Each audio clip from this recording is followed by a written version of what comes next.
சிந்தித்தால் எதுவும் சாத்தியமே.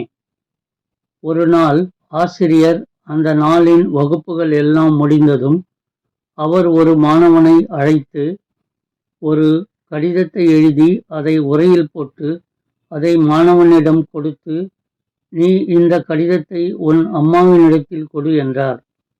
மாணவன் வீட்டிற்கு வந்து அந்த கடிதத்தை தன் அம்மாவினிடத்தில் கொடுத்தான். அவனுடைய அம்மா அந்த கடிதத்தை பிரித்து படித்து பார்த்ததும் மிகவும் அழுதாள். மகன் அம்மாவை பார்த்து, அம்மா, ஏன் அழுகிறீர்கள் என்று கேட்டான். அதற்கு அந்த அம்மா மகனை பார்த்து சொன்னது, உங்கள் மகன் பெரிய மேதையாவான். ஏன், இந்த உலகமே வியக்கும் விதமாக அவன் பல அரிய கண்டுபிடிப்புகளையும் கண்டுபிடிப்பான்.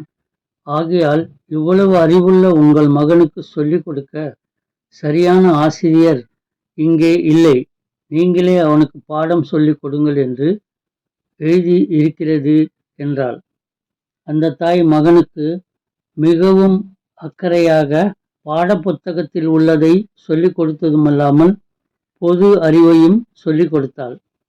அவன் பெரியவனாகி பல அரிய கண்டுபிடிப்புகளை கண்டுபிடித்தான். உலகமே அவனை போற்றியது. ஒரு நாள் அவனுடைய தாய் இறந்து விட்டாள். சில நாட்கள் கழித்து அவன் தன் அம்மாவின் அறைக்கு சென்றான். அங்கே மேஜையின் மேல் ஒரு உரை இருந்தது. அவன் அந்த உரையில் உள்ள கடிதத்தை எடுத்து பிரித்து படித்தான். அதில் இவ்வாறு எழுதியிருந்தது, உங்கள் மகன் மூளை வளர்ச்சி இல்லாதவன். அவன் ஒரு முட்டாள். அவனுக்கு நாங்கள் பாடம் சொல்லிக் கொடுக்க முடியாது. அவனை நீங்கள் பள்ளிக்கு அனுப்ப வேண்டாம் என்று எழுதியிருந்தது. கடிதத்தை படித்த அந்த வாலிபன் தன் அம்மாவை நினைத்து மிகவும் அழுதான்.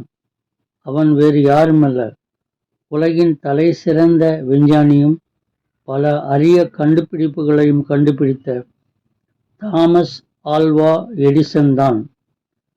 சிந்தித்தால் எதுவும் சாத்தியமாகும் என்பதை இக்கதையின் மூலம் தெரிந்து கொள்ளலாம். தேங்க்ஸ் ஃபார் வாட்சிங். Like, share, subscribe.